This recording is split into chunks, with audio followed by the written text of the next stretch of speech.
అందరికీ నమస్కారం. శ్రీ విశ్వవసునామ సంవత్సరం దక్షిణాయనం వర్ష ఋతువు భాద్రపద మాసం శుక్లపక్షం నవమి సోమవారం. ఈరోజు జ్యేష్ఠ నక్షత్రం విశేషమైనటువంటి రోజు. నవమి గడియలలో సోమవారం పైగా జ్యేష్ఠ నక్షత్రం. దీని పేరు జ్యేష్ఠ సోమవారం అని ప్రత్యేకంగా పూజల్ని కూడా ఆచరిస్తూ ఉంటారు. ఇక నవసోమము అని కూడా ఈ రోజుని ప్రత్యేకంగా ఆచరిస్తూ ఉంటారు. మహోత్తరమైనటువంటి రోజు. ఈరోజు మనమంతా ఓం సోమేశ్వరాయ నమః అనే నామాన్ని జపించాలి. ఎందుకు సోమేశ్వర అనే నామం వచ్చింది అంటే, మేరు పర్వతానికి వాసుకి సర్పాన్ని కవ్వంగా చేసుకుని క్షీర సముద్రాన్ని చిలికినప్పుడు అందులో లక్ష్మీదేవి ఆవిర్భవిస్తుంది. ఆ తర్వాత చంద్రుడు ఆవిర్భవిస్తారు. అందుకే చంద్ర సహోదరి అంటాం లక్ష్మీదేవిని. చంద్రుడికి సహోదరి ఇద్దరు. వీళ్ళిద్దరూ కూడా క్షీర సముద్రంలో ఆవిర్భవించారు అని, అదే చోట మనకి కర్కోటక విషం కూడా ప్రాప్తిస్తుంది. అంటే కర్కోట పుటకము అనేది సర్పం కదా! దాని వద దాని వలన విషం. ఇక ఆ విషాన్ని ఏం చేయాలో తెలియకుండా పరమేశ్వరుడు స్వీకరిస్తే శరీరం లోపలికి వెళ్ళకుండా పార్వతీదేవి ఇలా చేతిలో నొక్కడం వలన అది అక్కడే ఉండిపోయి ప్రజ్ఞ లేకుండా అయిపోయి ఉంటే అది బాడీ వెనక్కిపోయి ఆ సమయంలో చంద్రుడు ఆ బాడీ మీద ప్రభావం చూపిస్తాడు. చంద్రుడు ప్రభావం చూపించి ఆ చంద్ర ప్రభావం వల్ల పరమేశ్వరుడు చల్లగా అవుతారట. ఆ తరువాత చంద్రుడికి పరమేశ్వరుడు ఒక వరం ఇస్తారు. ఏదో ఒక రోజు శాశ్వతంగా నిన్ను నేను అలంకరించుకుంటాను అని. అందుకే తర్వాత చంద్రునికి శాపం అవుతుంది. దక్ష ప్రజాపతి చేతిలో తర్వాత రోహిణి సమేతంగా 26 మంది కూతుళ్ళు ఉంటారు వారికి. వాళ్ళు రోహిణితో ఎప్పుడూ ఉండడం వలన రేవతి వీళ్ళందరికీ చంద్రుడిపై కోపం వస్తుంది. అప్పుడు నాన్నగారు ఆయన శాపం పెట్టడం వలన అప్పుడు పరమేశ్వరుడి దగ్గరికి వెళ్తే ఆ పరమేశ్వరుడు అతన్ని తలపైన అలంకరించుకుంటారు చంద్రుణ్ణి. ఆ తర్వాత చంద్రుడు అభివృద్ధి, తర్వాత నీచ స్థానం అంటే శుక్లపక్షం, కృష్ణపక్షం ఆయన శాపానికి అలా ఇచ్చి ఏదైతే ఆ ఇచ్చిన రోజు ఆ రోజు చంద్రుణ్ణి అలంకరించుకుంటారు. అయితే సోమేశ్వర అని అప్పుడు వచ్చింది ఆ నామం పరమేశ్వరుడికి. సోమవారం రోజు సోమేశ్వరాయ నమః అని శుక్లపక్షంలో మనం తెలుసుకుంటే, అది విశేషంగా అష్టమి రోజు, నవమి రోజు తలుచుకుంటే మనపై ప్రశాంతత అనేది వస్తుంది. ఏకాగ్రత అనేది పెరుగుతుంది. సోమ అంటే చంద్రుడు. చంద్రుడు మనసుకి అధిపతి. అలా ఈశ్వరుడు స్థిరత్వం. అలా మనసు స్థిరంగా ఉండి మంచి నిర్ణయాలు, చంచల స్వభావం లేకుండా ఏకాగ్రత పెరగడం, ప్రశాంతత, మానసికంగా తృప్తి అనుభవించడం, తెలియకుండానే ఆనందం ప్రాప్తిస్తుందట. అంటే మనసుకి ఉల్లాసం, ఉత్సాహంతో పాటు ఎప్పుడూ ఆనందంగా ఉండడానికి సోమేశ్వర స్వామి అనుగ్రహం కావాలి. అందువల్ల ఈరోజు మనందరం కూడా ఓం సోమేశ్వరాయ నమః అనే నామాన్ని జపించడం వల్ల ఆ కష్టాలన్నీ దూరమయ్యి మనసుకి ప్రశాంతత ప్రాప్తిస్తుంది. అంతేకాదు కోపం కూడా తగ్గుతుంది. కాబట్టి భక్తి శ్రద్ధలతో అందరూ కూడా ఓం సోమేశ్వరాయ నమః, ఓం సోమేశ్వరాయ నమః, ఓం సోమేశ్వరాయ నమః అనే నామాన్ని జపించాలి. ఇక ఈరోజు మంచి మాట. మన జీవితంలో గరుడ పక్షిలాగా మనం ఎగరాలి అంటే ముందు కాకుల సహవాసం మానాలట. అంటే జీవితంలో ఉన్నత స్థానాన్ని, ఒక గొప్పతనాన్ని, ఉన్నతమైన అభివృద్ధిని మనం పొందాలి అంటే నీచమైన స్నేహితుల నుండి మనం బయటపడాలి. అప్పుడే ఉన్నత స్థానానికి వెళ్ళగలుగుతారు. మీరు ఎటువంటి స్నేహం చేస్తున్నారో మీరు అక్కడే ఆగిపోతారు. ఎవరి సహవాసం చేస్తారో వాళ్ళలానే తయారవుతారు. అదే మీకన్నా ఉన్నత స్థానంలో ఉన్న వాళ్ళ స్నేహం చేయండి. మీరు అలా పైకి రావడానికి ఆలోచనలు ఉత్పత్తి అవుతాయి. ఎప్పుడు కూడా వ్యసనాలతో ఉన్న వాళ్ళతో మనం చేరితే వాళ్ళల్లో ఉన్న బుద్ధులే మనకొస్తాయి. ఆ వ్యసనాలకి నువ్వు కూడా బానిసైపోతావు. అదే విధానంగానే ఎప్పుడూ చెడు మాటలు బయట తిరిగే వాళ్ళ సహవాసం చేస్తే మనకు కూడా అవే మాటలొస్తాయి. మనము అదే అవాక్య శబ్దాలతో ఇంట్లో ఉచ్చరిస్తూ ఉంటాం. మరియు మన నియమాలు మరియు మన శిస్తు, మన డిసిప్లిన్ కూడా వాళ్ళల్లో తయారవుతుంది. అంటే ఎన్నిక అనేది మీలోనే పెట్టుకొని మన జీవితంలో అభివృద్ధి అవ్వలేదు అంటే ప్రాబ్లం మీలోనే ఉంటుంది. దాని నుండి గొప్పవాళ్ళు కావాలి అంటే మీరు గొప్పవాళ్ళ సహవాసం చేయాలి. గొప్పగా చదవాలి అంటే చదువుకునే పిల్లలతో ఉండాలి. అలా హ్మ్. ఏది చెయ్యాలి అనేది మీ చేతుల్లోనే ఉంటుంది. మీ జీవితం ఏమవ్వాలి అని ఉంటే అది జరుగుతుంది. అంటే మీరు ఎన్నుకునే విధానంలోనే ఉంటుంది. ఇక ఉన్నతంగా ఉండాలా? లేదా అధమంగా మారిపోవాలా? అనేది మన చేతుల్లోనే ఉంటుంది. అయితే దీనికి సంబంధించినట్లుగా ఒక చిన్న కథనను మనం తెలుసుకుందాం. ఒక వ్యక్తి, అతనికి ఒకే కొడుకు, తల్లి ఉండదు. తండ్రి కూడా మళ్ళీ వివాహం చేసుకోకుండా కొడుకుని చాలా ప్రేమతో పెంచుతూ ఉంటాడు. అలాగే డిసిప్లిన్‌తో కూడా పెంచుతూ ఉంటాడు. ఎప్పుడు ఏదైనా తప్పు చేస్తే అప్పటికప్పుడే ఆ తప్పుని సరిచేస్తూ ఉండేవాడు. నా కొడుకు గొప్పవాడు కావాలి, కానీ గొప్పవాడు అవ్వాలి అంటే అతని పైన నేను ఆ ఆశలు పెంచుకోవాలి అంటే అతను అసలు అర్హుడా? కాదా? ఫస్ట్ నేను తెలుసుకోవాలి అని చెప్పి ఒకరోజు అతడు ఆ పాత పుస్తకాలు ఏవైతే ఉంటాయో అవన్నీ తీసుకొని ముందర పెట్టుకొని దాంట్లో కొన్ని వేస్ట్ అయిన పేపర్‌లన్నింటిని తీసేసి దాని నుండి ఒక మంచి బుక్ తయారు చేసి కొడుకుకి చెప్తాడు. చూడమ్మా, ఇది వేస్ట్ పేపర్స్‌తో తయారు చేసినటువంటి పుస్తకం. ఇది చూడు, దీంట్లో డ్రాయింగ్ సెట్ అన్నీ ఒక షీట్ వేసినలాగా బుక్ తయారు చేశాను. దీన్ని నువ్వు రూ. 100కు అమ్ముకొనిరా ఎక్కడైనా సరే అంటాడు. తర్వాత కొడుకు ఏమనుకుంటాడంటే, ఇంక నాన్నకి ఇలా నేను చెయ్యను అని చెప్తే ఏదైనా అనుకుంటారేమో, రూ. 100కి అమ్మాలి. ఈ వేస్ట్‌ది అసలవుతదా అని మనసులో అనుకుని, సరే అని చెప్పి ఆలోచిస్తూ సరే అని చెప్పి ఒక దగ్గరికి వెళ్తారు. ఒక దగ్గరికి వెళ్ళి, ఇది చాలా అద్భుతమైన పుస్తకం. దీంట్లో అన్నీ రాసుకోవచ్చు. ఒక షీట్‌లో డ్రాయింగ్ వేసుకోవచ్చు. ఇంకొక షీట్‌లో లెక్కలు రాసుకోవచ్చు.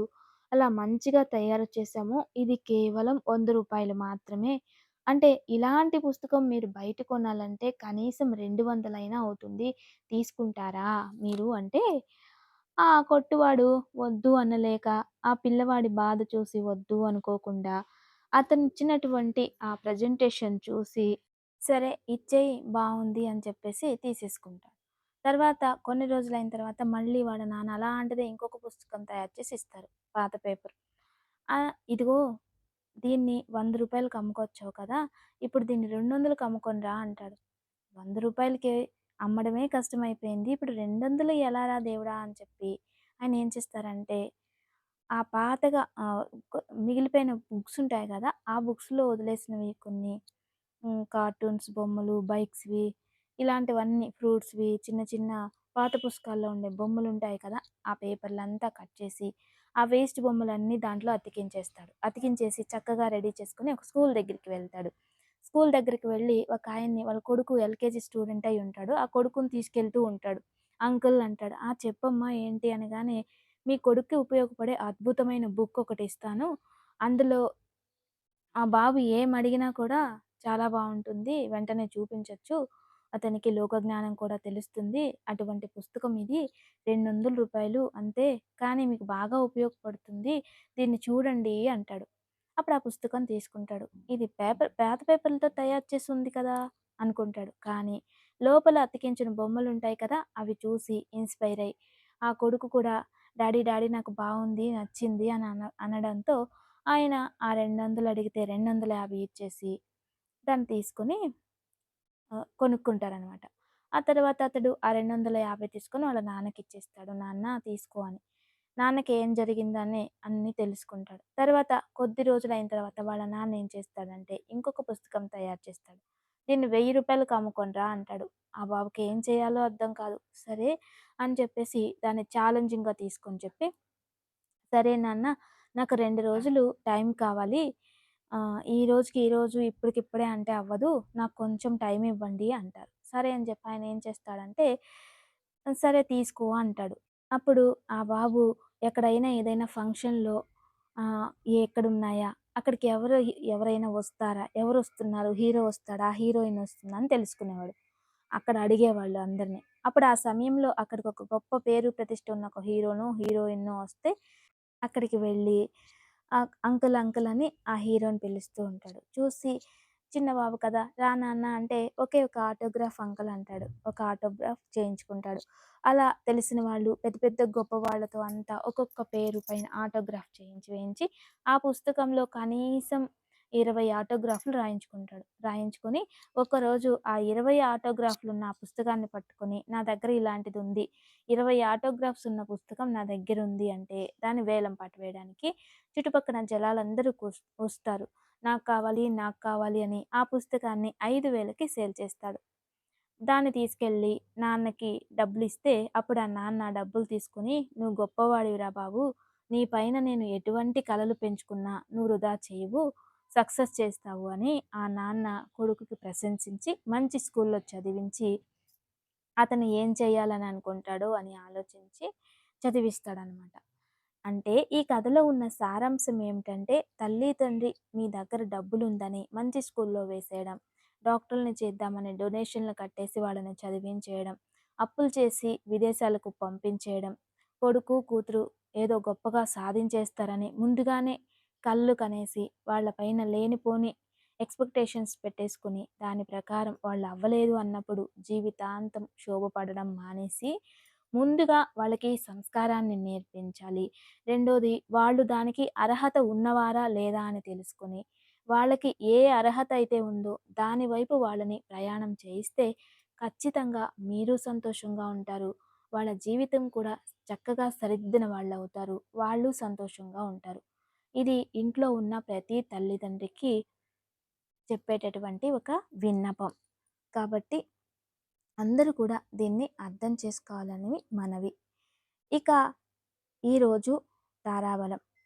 ఈరోజు నిత్య నక్షత్రం జ్యేష్ఠ నక్షత్రంగా తీసుకున్నప్పుడు అశ్విని మఖ మూల నక్షత్రం వారికి పరమమిత్రతార శుభకరమైన రోజు. భరణి పుబ్బ పూర్వాషాఢ నక్షత్రం వారికి ఈరోజు మిత్రతార అత్యంత శుభకరమైన రోజు. కృతిక ఉత్తర ఉత్తరాషాఢ వారికి నైదన తార శుభం కాదు. ఇక రోహిణి హస్త శ్రవణ నక్షత్రం వారికి సాధక తార శుభకరమైన రోజు. మృగశిర చిత్త ధనిష్ట నక్షత్రం వారికి ప్రత్యక్ తార ఇదంతా మంచిది కాదు, జాగ్రత్త వహించడం చాలా మంచిది. ఆరుద్ర స్వాతి శతభిష నక్షత్రం వారికి క్షేమతార అత్యంత విశేషమైన రోజు. పునర్వసు విశాఖ పూర్వభాద్రపద నక్షత్రం వారికి ఈరోజు విపత్తార ఇదంతా మంచిది కాదు, అయినంత వరకు జాగ్రత్త వహించండి. ఇక పుష్య అనురాధ ఉత్తర భాద్రపద నక్షత్రం వారికి సంపత్తార అత్యంత శుభకరమైన రోజు, ఉపయోగం చేసుకోండి. ఇక ఆశ్లేష జ్యేష్ఠ రేవతి నక్షత్రం వారికి జన్మతార ఆరోగ్యం పట్ల కాస్త జాగ్రత్త వహించడం మంచిది. ఇక దివ్య పూజ రేపు మంగళవారం దశమి మూల నక్షత్రం. సరస్వతిని విశేషంగా పూజించాలి. ఎందుకు సరస్వతి అమ్మవారిని రేపు ఉదయాన్నే పూజించాలి అంటే జ్ఞానం అనేది అతి ముఖ్యం. ఏ మనిషికైనా జ్ఞానం ఉంటేనే వారు ప్రపంచంలో ఎక్కడైనా జీవించగలుగుతారు, బ్రతకగలుగుతారు. జ్ఞానమే లేకపోతే ఏ ఇంట్లో అంటే తన ఇంట్లో తాను కూడా చక్కగా బ్రతకలేరు. అందువలన ప్రతి ఒక్కరికి అత్యవసరమైనది జ్ఞానం మరియు సద్బుద్ధి. అందువలన రేపు ఉదయాన్నే సరస్వతి ఫోటో కానీ సరస్వతి విగ్రహానికి కానీ చక్కగా తెల్లటి పుష్పాలతో పూజించి అర్చించి ఆవు నెయ్యితో దీపం వెలిగించి సరస్వతి అష్టకాన్ని కానీ సరస్వతి స్తోత్రాన్ని కానీ పారాయణం చేసుకోవడం వలన సరస్వతి అనుగ్రహం ప్రాప్తిస్తుంది. గంధంతో తయారించిన అక్షింతలతో సరస్వతికి పూజించి అర్చించి తదుపరి ఆ అక్షింతలు తీసి ఇంట్లో చదివే పిల్లలు కావచ్చు, పెద్దవారు కావచ్చు, మీ భర్త కావచ్చు, లేదా భార్య కావచ్చు, పిల్లలు కావచ్చు, వాళ్ళ తలపైన ఆ అక్షింతలతో ఆశీర్వదించాలి. అలా చేయడం వలన సద్బుద్ధి, మంచి జ్ఞానం ప్రాప్తిస్తుంది. ఇక దివ్యమైన యోగక్షేమం. ఈరోజు సాయంత్రం శ్రీరాముల వారి ఫోటో ముందు నెయ్యి దీపం వెలిగించి శ్రీరామ రక్ష స్తోత్రాన్ని పారాయణం చేసుకుంటే పితృదోషాలు దూరం అవుతాయి. ఈ రోజు నక్షత్రానికి నవమి తిథిలో ఎవరైతే శ్రీరామ రక్ష స్తోత్రాన్ని పారాయణం చేసుకుంటారో వాళ్ళకి పితృదోషాలు దూరం అవుతాయి. ప్రతి ఇంట్లో రాముల వారి ఫోటో ఉంటుంది, పట్టాభిషేకం ఫోటో లేదా విగ్రహం ఉంటుంది. వాళ్ళ ముందు నెయ్యి దీపం వెలిగించి మనస్ఫూర్తిగా ప్రశాంతంగా ఇది పారాయణం చేసుకోండి.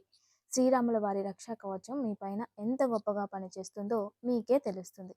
ఇలా చేస్తే పితృదేవతల ఆశీర్వాదం లభిస్తుంది. పితృదోషాలు, పూర్వీకుల నుంచి వచ్చిన ఏదైనా శాపాలు, కర్మల వల్ల మనం బాధపడుతూ ఉంటే దాని నుండి కొంచెం రిలాక్సేషన్ లభిస్తుంది.